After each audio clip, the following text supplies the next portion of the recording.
Mirë se erdhët të dashur binjakë në Letrat Refejn. Jam Diana dhe do bëjmë leximin e radhës për ju. Në rendin e parë kam ndarë ekonomi, para, punë, karrierë, çka të bëjmë me stabilitetin ekonomik.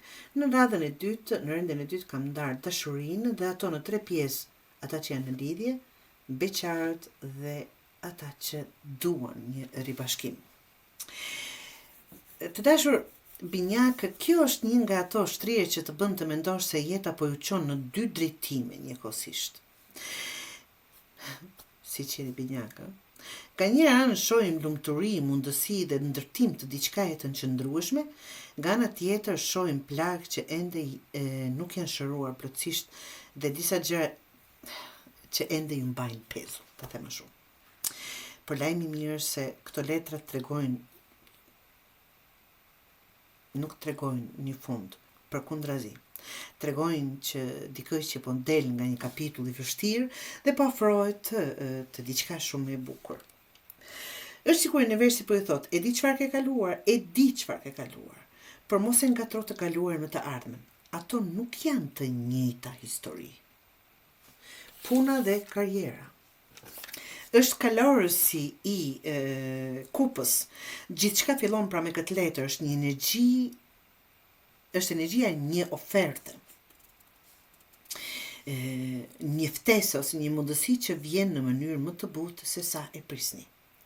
Nuk duket si periudhë ku duhet të luftoni me çdo derë të mbyllur. Përkundrazi, duket sikur diçka po afrohet drejt jush. Për disa mund të jetë një ofertë pune, një klient i ri, një bashkëpunim ose një projekt që ju emocionon. Kjo është një nga ato letra që thotë, mos shiko vetëm sa paguan, shiko edhe si të bën të ndihesh, sepse jo çdo fitim matet vetëm me para. Është dhe të bën të ndihesh mirë. Kemi 10 të kupës. Kjo është letër përmbushjes, nga vetë letrat. Duket, aq e bukur. Dhe kur del në fushën e karrierës dhe ekonomisë, shpesh tregon se po afroheni drejt diçkaje që i jep jo vetëm të ardhura, por edhe qetësi. Për shumë binjak duket sikur fokusi po zhvendoset nga si të fitoj më shumë tek si të jetoj më mirë. Kjo mund të lidhet me familjen, shtëpinë ose krijimin e një ekuilibri të dashur binjak më të mirë mes punës dhe jetës personale. Sepse çfarë vlere ka një llogari bankare mbushur nëse nuk e ka të shijosh jetën. Dhe 10 këtu, prap 10 të kupës dhe 10 të monedhës. Këtu dhe letra që vëlos gjithë energjinë të dashur binjak. 10 të monedhës është një nga letrat më të forta për stabilitet. Siguri financiare, investime afatgjata, pasuri të ndërtuar me kohë, ose krijimin e një baze të fortë për të ardhmen.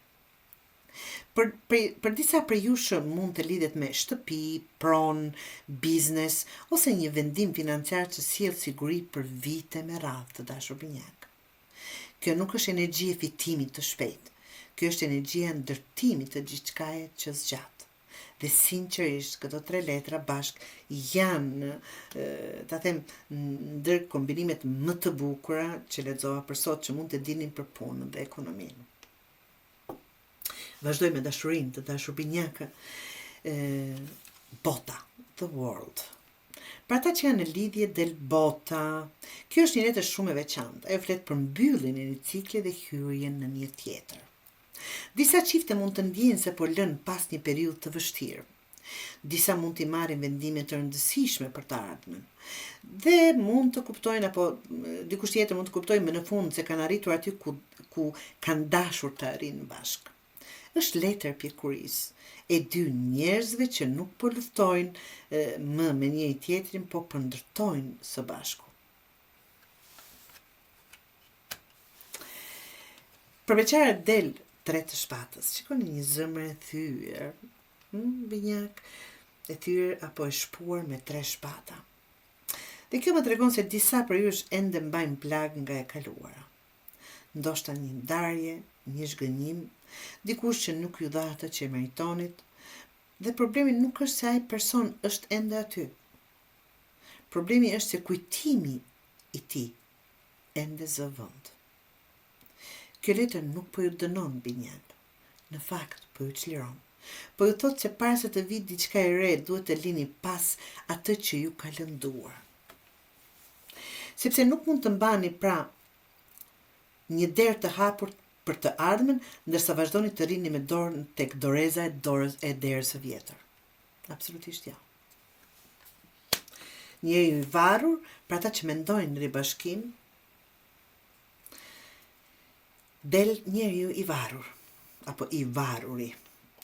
Kjo është një letër që nuk jep përgjigje të menjëhershme, ajo flet për pritje, flet për reflektim, për ndryshim këndvështrimi, duket sikur situata nuk është ende gati për një vendim përfundimtar.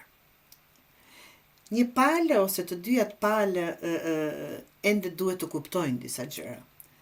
Dhe kjo është arsyeja pse universi po shtyp butonin pauzë, ta them unë. Jo për të ndëshkuar, po për t'ju dhënë kohë të shihni gjëra të ndryshe. Ndonjëherë ribashkimi nuk ndodh kur e duam ne. Ndodh kur të dy njerëzit janë bërë gati për të. Absolutisht. Sikur ka akoma gjëra aty për të reflektuar, derisa mund të arrijë tek një ribashkim. Pra të dashur binjak, kjo është një shkrirje që flet vërtet për një ndërtim. Në punë dhe ekonomi shohim mundësi, lumturi dhe stabilitet afatgjatë. Kalorë si kupave sjell ofertën, 10 kupa sjellin përmbushjen, 10 pentacles, 10 moneda sjellin sigurinë. Në dashuri energjia është më e thellë. Bota sjell mbylljen e cikleve. 3 shpatat kërkojnë shërim, i varuri kërkon durim. Mos lejoni që plagët e të së kaluarës t'ju verbojnë ndaj asaj që po ndërtohet para syve tuaj. Ka gjëra shumë të bukura që po afrohen në jetën tuaj, por ato kërkojnë që të lini pas atë që nuk ju shërben më. E ardhmja duket shumë e qëndrueshme, shumë e bukur, më e qetë dhe shumë e pasur se sa mendoni sot, të dashur binjak.